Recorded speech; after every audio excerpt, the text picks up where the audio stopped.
am Sarah Crutwell. I'm a spoken word poet, a performer, and a writer. I do a lot of kind of community project works.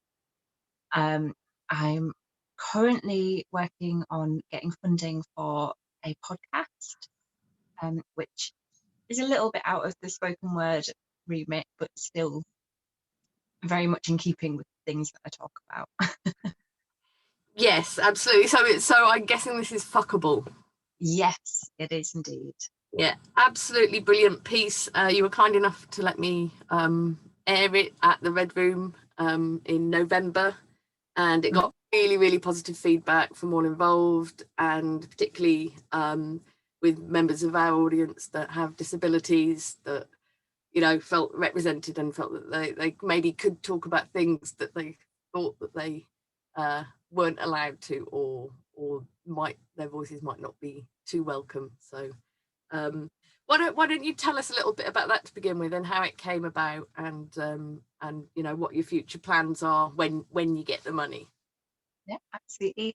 So I was commissioned by Disconsortia, who are a collective for disabled artists, and I was commissioned for an artistic project, and I chose to do a pilot episode of a podcast called Fuckable, which looked at the lives, the sexuality and sex lives of people with disability, mental health conditions, chronic illness, and kind of how those conditions affect their own sense of sexual self and their activities. Yeah, I mean, it's interesting. Those like strangely taboo subject. That Yeah, well, one of our guests who was on the pilot episode, Mick Scarlett, he says something really interesting. He says he doesn't think that sex and disability is a taboo, but rather it's just not something people think about. If you don't have a disability or a health condition that affects you in that way, it's not the center of your universe. So it's not brought up in mainstream ways. And when you get sex education, either in school, or there's lots of podcasts that do sex education and exploring sexuality, but it's from a very either able-bodied or non-disabled viewpoint. It can be quite hard to relate to if you're just listening going, oh yeah, but how do I even start to do that? Yeah, absolutely. Well, it's brilliant that you're giving that a platform, and I really hope that you get the funding, and we'll add the links in with the video when it goes up. So to take it right back to the beginning, when did all this begin for you? Have you always been creative? Did you come from a creative background? Where did it all start? Yeah, I've always had a creative streak. I mean, the first place it probably started was with my grandparents when I was tiny, and I would put on little plays for them. So I would put the footstool up in the bay window and pull the curtains and stand on the footstool and get Grandad to open the curtains up and ladies and gentlemen. But I was this really quiet, shy kid. But as soon as I could engage creatively with anything, that's where my confidence came out. Yeah, So yeah, and I had wonderful teachers that really nurtured it and helped me with story writing, because I'm not academic at all. I can't spell. I'm no good with grammar. I'm really intimidated by textbooks and complicated language, but I could always get into it in a creative way.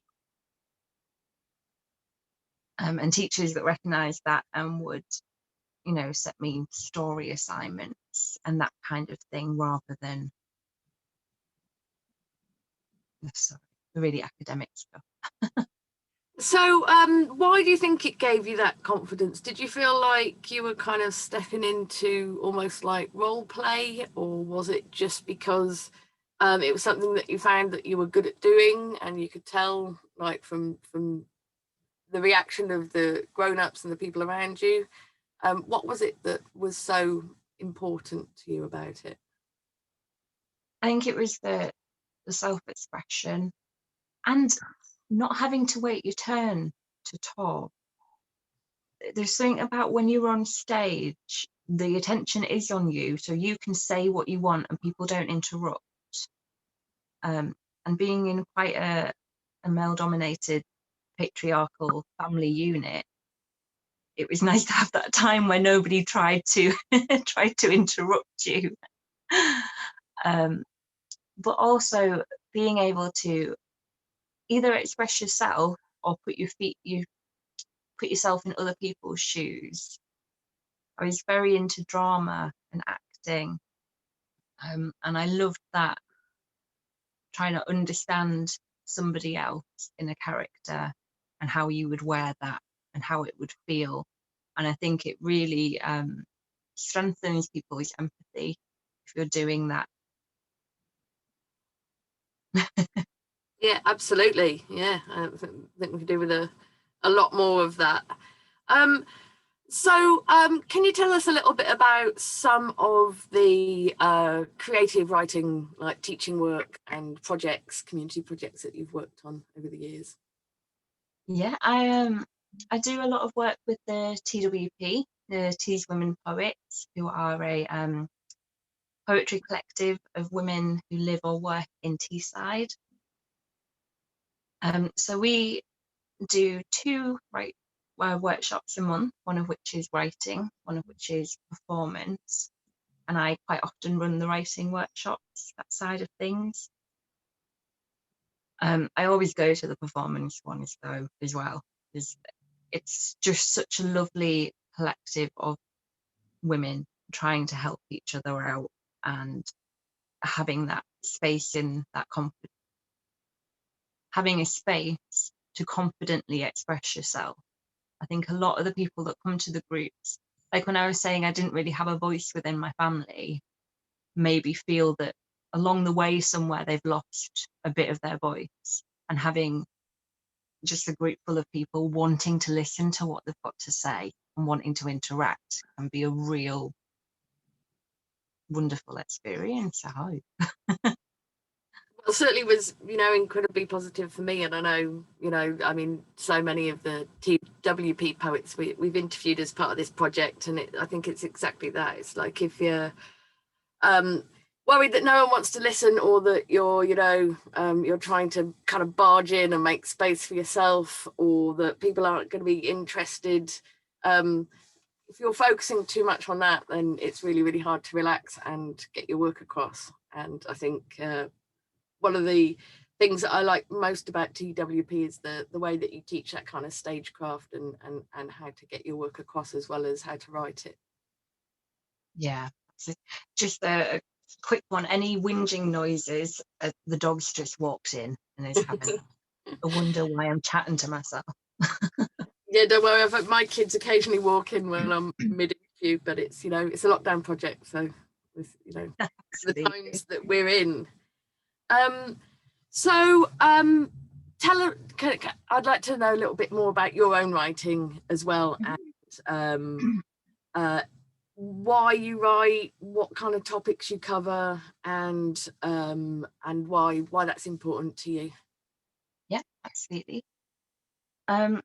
I've always used writing as a way to process things, as a way to quite often write about trauma. That's where I came to writing. It needed to get out, and I couldn't express it or communicate it to anybody, so I just started writing it. So writing has always been a tool for mental health for me, and seeing where I'm at and keeping myself level. Which means I have written a lot about sexual abuse, about trauma, and about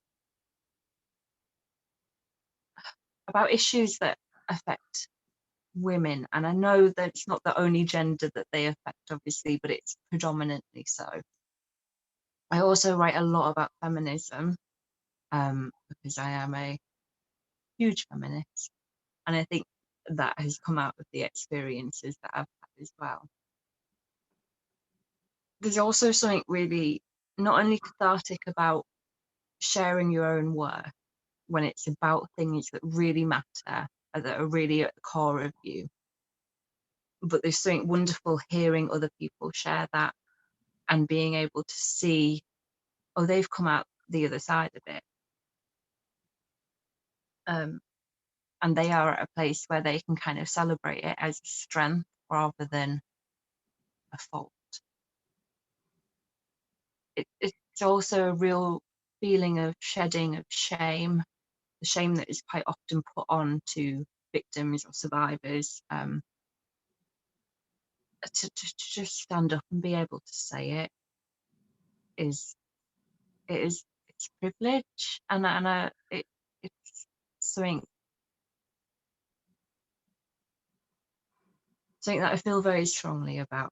Everybody should be able to claim their own experiences and say it without shame. And I really like offering those spaces where people can do that, whether it's a workshop, a performance, a discussion group, a Zoom. We've been doing loads of TWP Zooms. Yeah, I think people do need that space.